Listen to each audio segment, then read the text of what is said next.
आपकी कई कथाओं में हमने वृंदावन को लेकर बहुत सारी बातें सुनी हैं। उसमें सबसे पहले ना आपके द्वारा ये कहा जाता है कि वृंदावन अब जो है कि पिकनिक स्पॉट की तरह बनता जा रहा है। पहले वृंदावन सिर्फ तीर्थ स्थल के नाम से जाना जाता था, आज भी लोग वहाँ दर्शन करने जाते हैं भगवान श्री कृष्ण के। लेकिन जिस तरह से लोगों ने वो पिकनिक स्पॉट बना दिया है, उसमें कहीं ना कहीं मुझे एक छोटा सा योगदान आपका भी लगता है। मैं आपसे कहना चाहूँगा, जगह जगह हम देखते हैं वृंदावन में आपके द्वारा बैठने के लिए बेंच लगाए जा रहे हैं, पीने के लिए पानी का प्याऊ लगाया गया और भी बहुत सारी आधुनिक चीज़ें आपके द्वारा लगाई जा रही हैं। तो कहीं ना कहीं आपका योगदान नहीं है वृंदावन को पिकनिक स्पॉट बनाने में? नहीं, क्योंकि गुरुद्वारे आप जाते हैं, कभी गए हैं? बिल्कुल गुरुआ। जब आप गुरुद्वारे गए होंगे तो आपने एक चीज़ महसूस करी होगी कि आपको खरीद कर खाना नहीं खाना पड़ेगा। बिल्कुल। आपको भोजन वहाँ पर मिल जाता है। मिल जाएगा जी। आपको पीने के लिए पानी वहाँ पे मिल जाएगा। बिल्कुल मिलता है। आपसे ये नहीं पूछा जाएगा कि आपका नाम आमिर खान है तो आपको पानी दिया जाए जी, जी। या नहीं दिया जाए। आप गुरुद्वारे गए हैं, आप गुरु के घर गए हैं, आप वहाँ किसी भी नाम से जाकर के बैठ जाते। मैं सन्यासी के भेष में हूँ, मुझसे नहीं पूछा जाएगा कि आप कौन से संप्रदाय से आ रही हैं, आपका ये नाम है। मैं वहाँ जाऊँगी और वहाँ पर मुझे भोजन मिल जाएगा।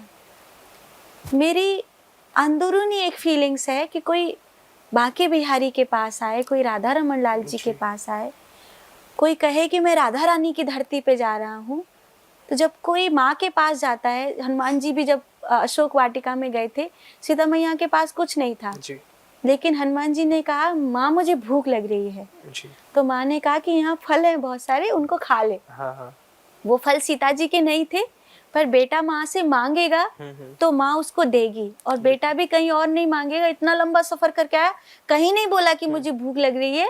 जिस बेचारी माँ के पास कुछ भी नहीं है, वो खुद ही भूखी बैठी है, उससे आकर के कह रहा है कि माँ मुझे भूख लग रही है जी। माँ के पास आकर भूख लगती। आप भगवान के पास जाएंगे, आप राधा रानी के पास जाएंगे तो आपको खरीद के पानी पीना पड़े, आपको खरीद के भोजन करना पड़े, तो कहीं ना कहीं राधा रानी को महसूस होता है कि कोई मेरे घर आए तो उसे खरीद के पानी नहीं पीना पड़े, उसे खरीद के भोजन नहीं करना पड़े, उसे मेरी गोद में आकर भोजन और पानी मिले।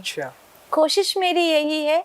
मैं हालांकि बहुत नहीं कर पा रही हूँ बड़ा, पर कोशिश यही कर रही हूँ कि अगर कोई राधा रानी के पास वृंदावन में आता है तो उसे भंडारा मिलना चाहिए, भोजन मिलना चाहिए गुरुद्वारे की तरह, और उसे पानी मिलना चाहिए। मैं अकेली नहीं कर सकती, सबको मिलके करना चाहिए। भंडारे बहुत हैं, लेकिन ज्यादातर गिने चुनी मंडलियों के लिए, गिने चुने साधुओं के लिए, कुछ उस तरह के लोगों के लिए जो केवल मांग कर ही खाते हैं, उन लोगों के हिसाब से चल रहे हैं जी। अगर वो सारे भंडारे अगर हम लोग एकजुट होकर के चलाएं तो हम एक बड़ा भंडारा इस तरह का चला सकते हैं कि कोई भी दर्शनार्थी वहाँ पर 24 घंटे में कभी भी निःशुल्क भोजन और पानी प्राप्त कर सकता है, पेड़ की छांव प्राप्त कर सकता है। वृंदावन माने वन। अब आप यहाँ आकर के अगर उसे भोजन और पानी और पेड़ की छाया नहीं मिले तो कहाँ मिलेगी। इसीलिए वाटर कूलर लगाना, भंडारा चलाना और पेड़ लगाना, इसमें पिकनिक स्पॉट्स नहीं है, पर ये बड़े रूप में होना चाहिए जी। ये कहीं ना कहीं अभी छोटे रूप में है, बड़े रूप में होना चाहिए, इतने बड़े रूप में कि हर एक दर्शनार्थी भोजन करके जाए। बहुत शानदार। मंदिर जाना चाहिए, भक्ति करनी चाहिए, सभी कहते हैं गुरुमा, हम भी ये मानते हैं। लेकिन आजकल के बिजी शेड्यूल में कई सारे लोग ऐसा कहते हैं कि हमारे पास मंदिर जाने का समय तो नहीं है, लेकिन हमारे मन में भगवान है। तो भगवान भक्ति को किस रूप में स्वीकार करते हैं? और सबसे बड़ी बात की, मान लीजिए कि कोई डेली पूजा करता है, आज उसका मन नहीं हुआ पूजा का, उसने नहीं किया, तो क्या इससे कोई प्रभाव पड़ेगा भक्ति में, या भक्ति की सही परिभाषा क्या हो सकती है? जब हम मंदिर बनाते हैं तो वहाँ पे कुछ चीजें क्रिएट करते हैं, यंत्र के द्वारा, मंत्र के द्वारा और दिशाओं के द्वारा, जिसमें वास्तु, ज्योतिष और अध्यात्म विज्ञान, ये तीनों शामिल होते हैं। जैसे अब एक स्टूडियो है, और भी कमरे में बैठ सकते थे हम, लेकिन हम यहाँ पे बैठे हैं, इसको तैयार किया गया है। इस स्टूडियो को किसी साधारण आदमी से कहो वो तैयार नहीं कर सकता, जो जानता है उसे पता है कि यहाँ पे इतनी ये चीज़ लगानी है, ये कलर लगाना है, इससे यहाँ पे ये परफेक्ट रहेगा। ठीक वैसे ही मंदिर को जब तैयार किया जाता है तो उसमें ज्योतिष विज्ञान भी शामिल होता है, वास्तु विज्ञान भी शामिल होता है और अध्यात्म विज्ञान भी शामिल होता है। जब ये तीनों शामिल होते हैं तो एक एनर्जी क्रिएट की जाती है।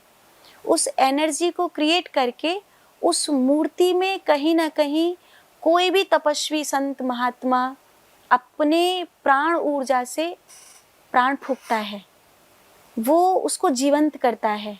वहाँ पे मंत्रों का समायोग होता है, फलस्वरूप एक एनर्जी और एक जीवंत वस्तु वहाँ पे मौजूद हो गई। अब वहाँ पर कोई जाएगा और चूंकि मंदिर जा रहा है, स्वाभाविक है पॉजिटिव वे से जाएगा। कहीं दूर के मंदिर में गया है तो वहाँ उसे कोई जानता भी नहीं है, तो मन उसका शांत हो चुका होगा। पास के मंदिर में जाएगा तो वहाँ भी अड़ोसन पड़ोसन से गपशप वगैरह ये सब होंगी। लेकिन दूर कहीं गया है, जैसे मैं यहाँ से जाऊँ केदारनाथ, वहाँ मुझे कोई नहीं जानता है, मुझे वहाँ पे ज़्यादा शांति मिलेगी क्योंकि मैं इतनी दूर गई हूँ और मुझे पता है कि वहाँ पे। तो जब मैं उसकी एनर्जी के घेरे में पहुँची तो वहाँ पे क्या हुआ कि वो जो वास्तु था, वो जो ज्योतिषी गणना वहाँ पे थी, जो वो यंत्र था, जो वहाँ पर मंत्रों की शक्ति थी और वहाँ पे जो एनर्जी एक मूर्ति थी, मैं वहाँ पर अपनी ऊर्जा को उस ऊर्जा से भरते हुए देखता हूँ। मुझे ऐसा लगता है जैसे खाली गड्ढा था और वो भर गया। अभी हमको क्यों नहीं लगता कि हमें मंदिर जाने में मन नहीं लग रहा है या पूजा पाठ करने में मन नहीं लग रहा है? क्योंकि हमने उस चीज़ को तैयार नहीं किया, हमने उस पॉजिटिव वे को तैयार नहीं किया। अगर हमने अपने घर के मंदिर में उस पॉजिटिव वे को तैयार नहीं किया तो घर के मंदिर में भी जाने को मन नहीं करेगा। ऐसे तो वहाँ पे जो मंदिर बना हुआ है पुराना वाला, उसके मुकाबले हमारे शहर में जो मंदिर बना है उसमें ज़्यादा पैसा लगा है, वो ज़्यादा भव्य है, वो ज़्यादा सुंदर है, उसमें ज़्यादा कीमती पत्थर लगे हुए हैं। लेकिन वहाँ पे बैठ के शांति नहीं मिल रही है, वो पुराने वाले में बैठ के शांति मिल रही है, क्योंकि वो जो एनर्जी का फ्लो है वो वहाँ मुझको भर रहा है। यहाँ पे मुझे पत्थर तो सुंदर देखने को मिल रहे हैं लेकिन एनर्जी का फ्लो नहीं मिल रहा है। तो इसीलिए लोग मंदिर जाते थे कि वो जो मेरी खाली एनर्जी है वो वहाँ से मैं उसको, क्योंकि मेरे घर का वास्तु वैसा नहीं, मेरे घर की ज्योतिषी पद्धति वैसी नहीं, मेरा घर यंत्र के माध्यम से नहीं, तो मुझे वहाँ से तो वो चीज़ें मिल नहीं रही हैं, तो कम से कम मंदिर में जा कर के मिल जाएं। हाँ, जब कोई ध्यान में बैठता है तो वो चीज़ें अपने में क्रिएट करता है। इसीलिए ध्यान के लिए कहते हैं कोई पेड़ का किनारा हो, कोई नदी का किनारा हो, कोई पर्वत हो, जहाँ पे प्रकृति हो, जहाँ पे शांत हो करके तुम पॉजिटिव वे हो, तो फिर वो रास्ता निकल आएगा। इसलिए जब कभी मन ना लगे, ऐसा लगे कि मेरा पूजा में मन नहीं लग रहा है, माला फेरते नींद आ रही है, तब उस अर्न को याद करो। जो जैसे आप कहीं पे काम करते हो तो वहाँ पे अर्निंग नहीं हो रही, या 8 घंटे की काम करवा रहे 14 घंटे, तो फिर ऐसा लगे ना बोर हो रहे हैं, काम पैसा तो नहीं मिल रहा, 8 घंटे का भी काम करवा रहे 14 घंटे, और पता पड़े काम करना है 6 घंटे लेकिन पैसा मिल रहा है 15 घंटे का, 24 घंटे का, तो वो 6 घंटे हम पूरा जुट जाते हैं। तो जब हम ध्यान में अगर हमें ऐसा लगे कि मन नहीं लग रहा है, वो एनर्जी हमको नहीं मिल रही है, तो उस जगह को चूज करो जहाँ पे तुम्हें उस एनर्जी का फ्लो मिलता हो, तो अपने आप ध्यान में मन लग जाएगा। फिर तुम पूजा में बैठे हो तो, पूजा में नहीं बैठे हो तो तुम्हारी पूजा हो रही है, हो जाएगी।